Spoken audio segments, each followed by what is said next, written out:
our next guest, who's Michael McDevitt, managing editor of the Loyola Phoenix. We wanted to bring you on. Thanks for joining us on such an early hour on a Saturday morning, Michael. Absolutely. You were up writing late last night. Absolutely. I'm actually running right after this to the Illinois College Press Awards, where the rest of the college newspapers across the state, we're going to be seeing who wins for outstanding excellence in different categories over the past year. So I assume we'll be hearing more about this when we get over there as well. Yeah, it'll be interesting to see what they have to say about your paper these days. Yeah, as we've all gathered to talk about, we dropped this editorial the other day in response to Loyola starting to enforce a media policy against us, the Loyola Phoenix. Tell us what that is and what the situation is with that, because it certainly had hit the local news the other night, and we've got you here to give us the straight scoop. Yeah, so a little bit of background. I'm a senior right now, and I've been reporting on the Phoenix for 4 years.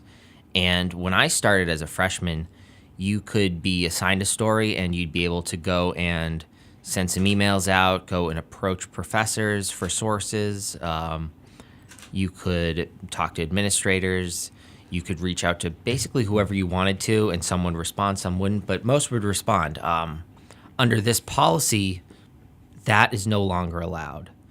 Loyola has started to apply a very rigid media policy to their own student media, and that includes the Loyola Phoenix, which is us. So your headline actually referred to Trump-like censorship, or the Trump playbook.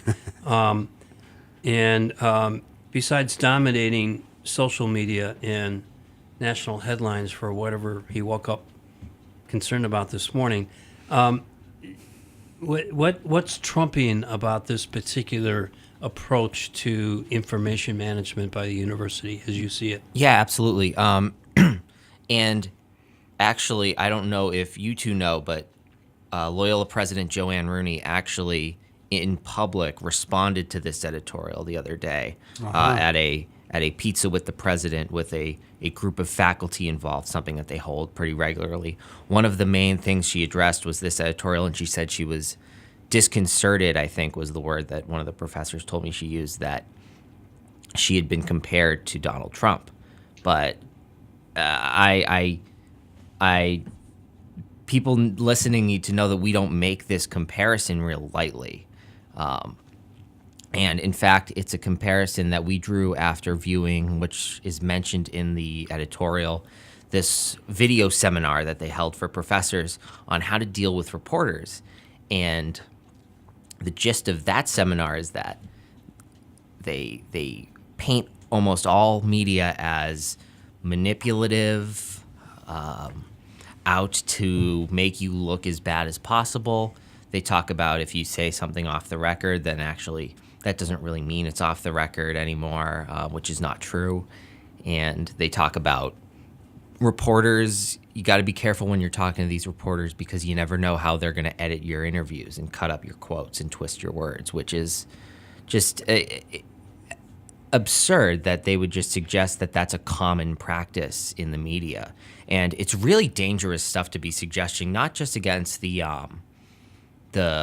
larger mainstream media that this media policy is applying to, but also the student media, which we're applied to as well. So, why do you think Loyola is making this move? Why don't they feel that their student reporters, I know that young people can sometimes put stuff out there that would PO some older folks off, but that you can't talk to people on the campus who are part of the university about a story about the university? Why do you think they're, what's the control freak vibe? What's going on? I think it is to control the message.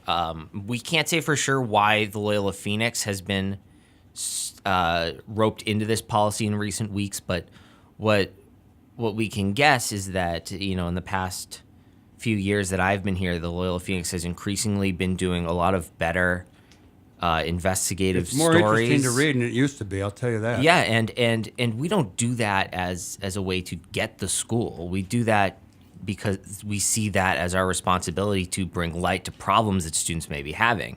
And Loyola, in implementing this media policy, I sense that they're not as worried about outside media really writing anything too negative about the school.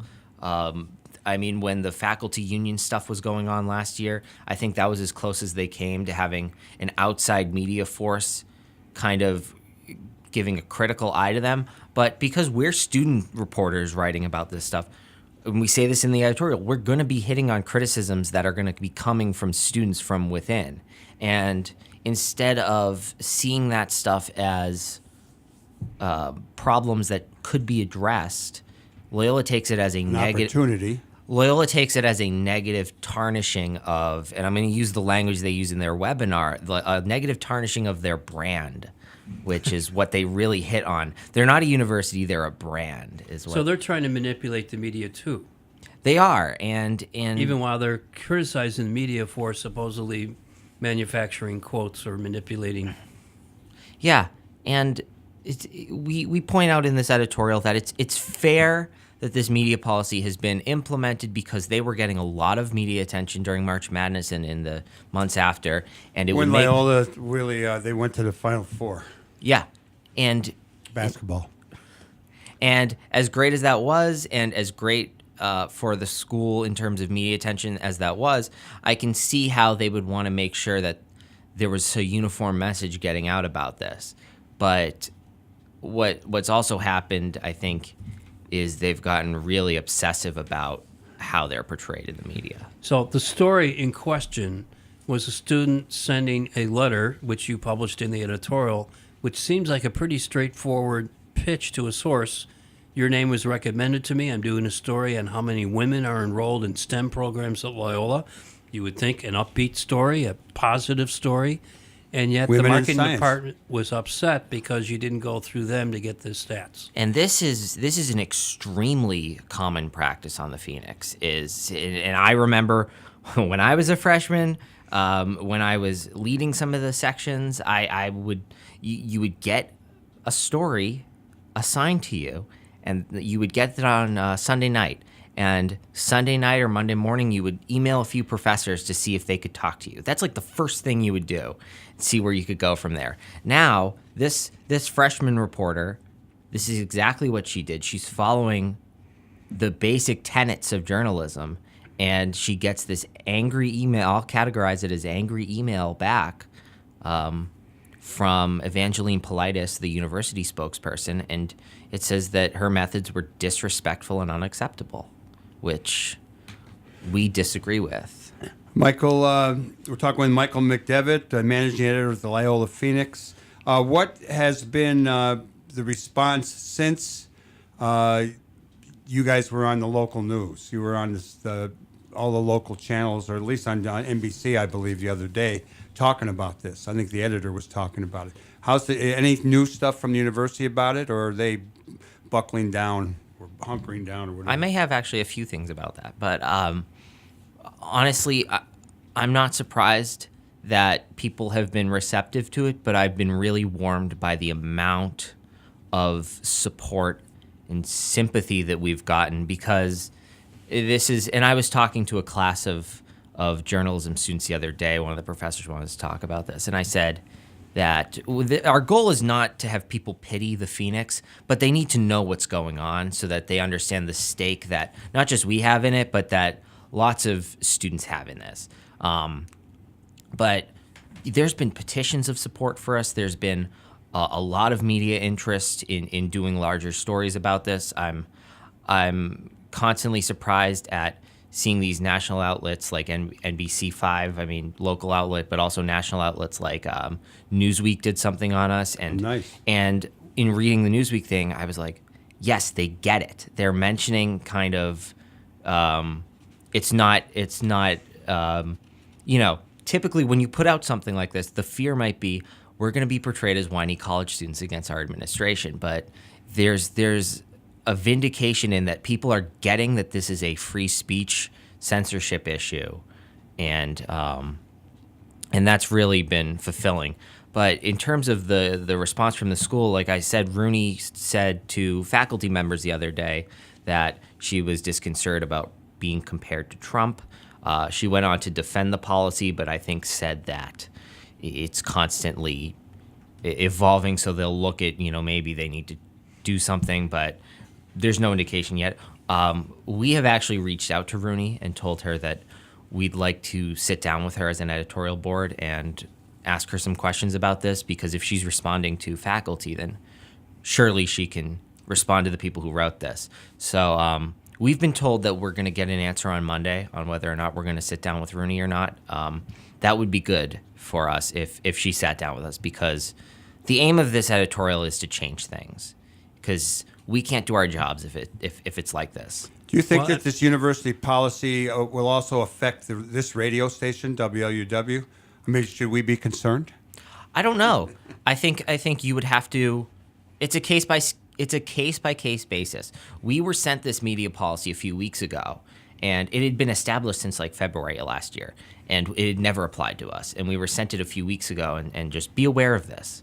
And I read some of it, and some of the media policy things like, you have to go to the university before you talk to anybody. And I was thinking, well, they're not going to enforce this against us. I mean, obviously, we've never been subject to this.